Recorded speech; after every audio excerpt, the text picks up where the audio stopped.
ಹೂ ಬಿಟ್ಟು ಅದು ಕಾಯಾಗಿ ಹಣ್ಣಾಗಲಿಕ್ಕೆ ಅದಕ್ಕೆ 120 ದಿವಸ ಬೇಕು. ಅದು ಲಾಂಗ್ ಪ್ರೊಸೆಸ್. ಕ್ಯೂ ವೆರೈಟಿ ಇದು ಸಾಧಾರಣ 3 ರಿಂದ 3.5 kg ತೂಕ ಬರುತ್ತದೆ ಒಂದು ಪೈನಾಪಲ್.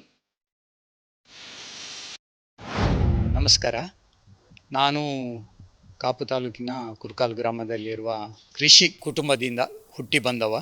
ನನ್ನ ಹೆಸರು ಡೋಮಿಯನ್ ಅವರಣ್ಣ. ನಾನು ಇಲ್ಲಿ ಸ್ಥಳೀಯ ಶಂಕರಪುರ ಸೈಂಟ್ ಜಾನ್ಸ್ ಶಾಲೆಯಲ್ಲಿ ದೈಹಿಕ ಶಿಕ್ಷಕನಾಗಿ ಸೇವೆ ಸಲ್ಲಿಸುತ್ತಾ ಇದ್ದೆ. ಈಗ ನಿವೃತ್ತಿಯಾಗಿದ್ದೇನೆ. ನಾನು ಕೃಷಿ ಕುಟುಂಬದಲ್ಲಿ ಇರುವುದರಿಂದ ಕೃಷಿಯಲ್ಲಿ ತುಂಬ ಚಿಕ್ಕಂದಿನಲ್ಲೂ ಆಸಕ್ತಿ ಇತ್ತು. ನನ್ನ ತಂದೆ ಜೊತೆಯಲ್ಲಿ ಕೃಷಿ ಕೆಲಸಕ್ಕೆಲ್ಲ ನಾನು ಹೋಗಿ ಅನುಭವ ಗಳಿಸಿದ್ದೆ. ಆದ್ದರಿಂದ ಬಿಡುವಿನ ಸಮಯದಲ್ಲಿ ನಮ್ಮ ಹಿರಿಯರಿಂದ ನನಗೆ ಬಂದಂಥ ಈ ಜಾಗ 1.5 ಎಕರೆ ಜಾಗ ಇದೆ. ಇದರಲ್ಲಿ ತೆಂಗು ಇಟ್ಟು ಅದರ ಜೊತೆಯಲ್ಲಿ ಈಗ ಒಂದು 5 ವರ್ಷದಿಂದ ನಾನು ಪೈನಾಪಲ್ ಗಿಡವನ್ನು ಬೆಳೆಸ್ತಾ ಇದ್ದೇನೆ. ಈ ಪೈನಾಪಲ್ ಹೇಳಿದರೆ ಇದು ಡೆಸರ್ಟ್ ಪ್ಲ್ಯಾಂಟ್. ಇದಕ್ಕೆ ನೀರು ಕಡಿಮೆ, ಆದರೆ ಇದನ್ನು ಆರೈಕೆ ಸ್ವಲ್ಪ ಜಾಸ್ತಿ ಬೇಕು. ಅದಕ್ಕೆ ಬಿಸಿಲು ಸರಿಯಾಗಿ ಬೇಕು. ಆನಂತರ ವಾರದಲ್ಲಿ ಒಂದು ಸಾರಿ ನೀರನ್ನು ಹಾಯಿಸಬೇಕಾಗ್ತದೆ. ಮತ್ತು ಇದು ಕ್ಯೂ ವೆರೈಟಿ ಹೇಳಿದರೆ ಇದರಲ್ಲಿ ತುಂಬ ವೆರೈಟಿ ಇದೆ ಪೈನಾಪಲಲ್ಲಿ. ಇದು ಸ್ವಲ್ಪ ಜ್ಯೂಸಿ ಇದ್ದುಕೊಂಡು ಕ್ಯೂ ವೆರೈಟಿ. ಇದು ಸಾಧಾರಣ 3 ರಿಂದ 3.5 kg ತೂಕ ಬರುತ್ತದೆ ಒಂದು ಪೈನಾಪಲ್. ಮುಖ್ಯವಾಗಿ ಈ ಪೈನಾಪಲ್ ಗಿಡ ನೆಟ್ಟು 1.5 ವರ್ಷ ಅದಕ್ಕೆ ಪೈನಾಪಲ್ ನಮಗೆ ಅದರ ಫಲ ಸಿಗಬೇಕಾದ್ರೆ 1.5 ವರ್ಷ ಬೇಕಾಗ್ತದೆ. ಸಾಧಾರಣ 1 ವರ್ಷ ಹೋಗುವಾಗ 1 ವರ್ಷ ಅಥವಾ 15 ತಿಂಗಳ ನಂತರ ಅದರಲ್ಲಿ ಹೂ ಬಿಡ್ತದೆ. ಮಧ್ಯದಲ್ಲಿ ಒಂದು ಪೈನಾಪಲ್ ಗಿಡದಲ್ಲಿ ಒಂದು ಕಾಯಿ ಮಾತ್ರ ಆಗುವಂಥದ್ದು. ಆ ಒಂದು ಹೂ ಬಿಟ್ಟು ಅದು ಕಾಯಾಗಿ ಹಣ್ಣಾಗಲಿಕ್ಕೆ ಅದಕ್ಕೆ 120 ದಿವಸ ಬೇಕು. ಅದು ಲಾಂಗ್ ಪ್ರೊಸೆಸ್.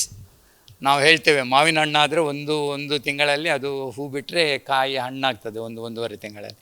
ಇದು 4 ತಿಂಗಳು 120 ದಿವಸ ಆ ಕಾಯಿ ಬೆಳೆದು ಹಣ್ಣಾಗಲಿಕ್ಕೆ ಬೇಕಾಗ್ತದೆ.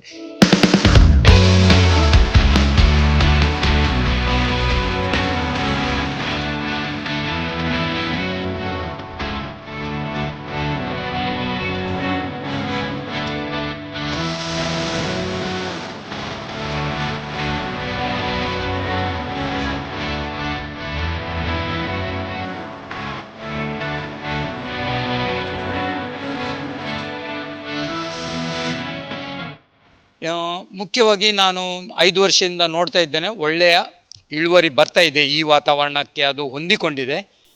ಪೈನಾಪಲ್ ನೆಡುವಾಗ ಅದಕ್ಕೆ ಸ್ವಲ್ಪ ಹಟ್ಟಿ ಗೊಬ್ಬರ ಮತ್ತು ಕೋಳಿ ಗೊಬ್ಬರ ಸೇರಿಸಿಕೊಂಡು ನೆಲದಲ್ಲಿ ಹಾಸಿಕೊಂಡು ಅದಕ್ಕೆ ನೆಲದಲ್ಲಿ ಹದ ಮಾಡಿ ಸ್ವಲ್ಪ ಬೇರೆ ಜಾಗಕ್ಕಿಂತ ಸ್ವಲ್ಪ ಎತ್ತರ ಮಾಡಬೇಕು. ಯಾಕೆ ಹೇಳಿದರೆ ನೀರು ಇದಕ್ಕೆ ತುಂಬ ಕಡಿಮೆ, ನೀರು ನಿಲ್ಲಬಾರ್ದು. ಆದ್ದರಿಂದ ಸ್ವಲ್ಪ ಎತ್ತರ ಮಾಡಿ ಈ ಗಿಡಗಳನ್ನು ನೆಡಬೇಕು. ನಾವು ನೆಡುವಾಗ ಏನು ಮಾಡ್ತೇವೆ ಹೇಳಿದರೆ ಪ್ಲಾಸ್ಟಿಕ್ ಹೊದಿಕೆಯನ್ನು ಹಾಕಿ, ಫಸ್ಟಿಗೆ ಗೊಬ್ಬರ ಎಲ್ಲ ಹಾಕಿ ಪ್ಲಾಸ್ಟಿಕ್ ಹೊದಿಕೆಯನ್ನು ಹಾಕಿ ಅದರ ಮೇಲೆ ಅದಕ್ಕೊಂದು ಚಿಕ್ಕ ರಂಧ್ರ ಮಾಡಿ ಅಲ್ಲಿ ಗಿಡ ನೆಡ್ತೇವೆ. ಯಾಕೆ ಹೇಳಿದರೆ ಹುಲ್ಲು ಕಳೆ ಎಲ್ಲ ಬರುವುದಿಲ್ಲ. ಬಂದರೂ ಸಹ ಪೈನಾಪಲ್ ಗಿಡದ ಬುಡದಲ್ಲಿ ಕೀಳಲಿಕ್ಕೆ ಸ್ವಲ್ಪ ಕಷ್ಟ. ಆದ್ದರಿಂದ ಪ್ಲಾಸ್ಟಿಕ್ ಹಾಕ್ಕೊಂಡು ಒಂದು ಥರ ನಡ್ತೇವೆ.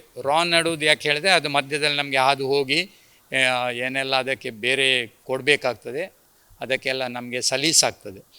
ಹೀಗೆ 5 ವರ್ಷದಿಂದ ನನಗೆ ಒಳ್ಳೆಯ ಇಳುವರಿ ಬಂದಿದೆ. ಈ ಸಲವೂ ಬಂದಿದೆ, ನನಗೆ ಚೆನ್ನಾಗಿ ಬಂದಿದೆ. ಏಪ್ರಿಲ್ ಮೇಯಲ್ಲಿ ಬಂದರೆ ಇದಕ್ಕೆ ಬೇಡಿಕೆ ಜಾಸ್ತಿ. ಮಳೆಗಾಲ ಅಥವಾ ಬೇರೆ ಹೊತ್ತಿನಲ್ಲಿ ಬಂದರೆ ಅಷ್ಟು ಬೇಡಿಕೆ ಇರುವುದಿಲ್ಲ. ಈಗ ಒಳ್ಳೆಯ ರೇಟ್ ಇದೆ. ಆದ್ದರಿಂದ ಏಪ್ರಿಲ್ ಮೇ ಮಳೆ ಬರುವ ತನಕ ಪೈನಾಪಲ್ಗೆ ಒಳ್ಳೆಯ ಡಿಮಾಂಡ್ ಇದೆ.